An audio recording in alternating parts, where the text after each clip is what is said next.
To be faced with this diagnosis, it was almost disbelief, really.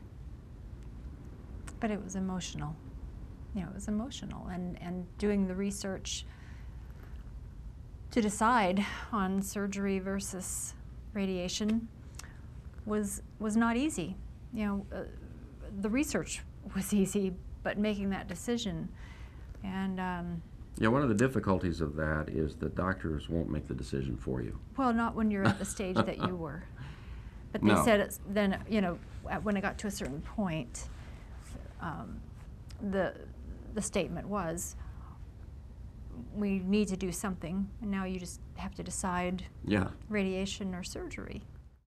It was like being handed a death sentence. I mean, I really thought my life was all over. You know, reality sets in a little bit after. But at the time, you know, living the lifestyle that we were living, it was just, I didn't even know if I could handle it, even deal with that, you know, why me? You know, why me? I've never been a smoker. I was heavy into sport as a young guy. I boxed for 19 years, I played rugby for 30 years. And all of a sudden to be told, you know, that it's bang, this is what you have. You think just everything's just crumbled in on itself. Well, it's first fear and concern, but then you get, I'm very analytical and logical in terms of how I approach a problem. That's who I am. So they gave me a bunch of stuff to read, to look at what the current state of thinking on this issue is.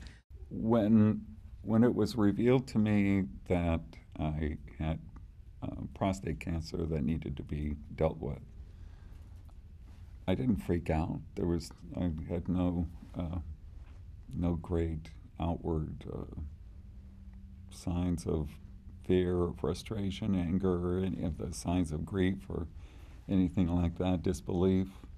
I simply thought, basically, I guess I felt so healthy that this is something I need to just get treated and we'll go on. The most important thing to me is making sure that I can see my daughter through school.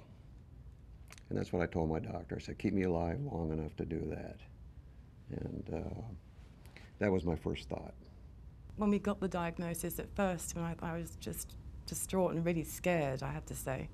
And then I got really angry, and then I just decided just to ignore it, but not to ignore it. I knew it was there, but just to get on with life and just treat life as normal. So I, particularly all these 6 years, I've just gone on with my life, and we know what Chris has, but I just refused to acknowledge it, and I just got on with my life, and his life is normal.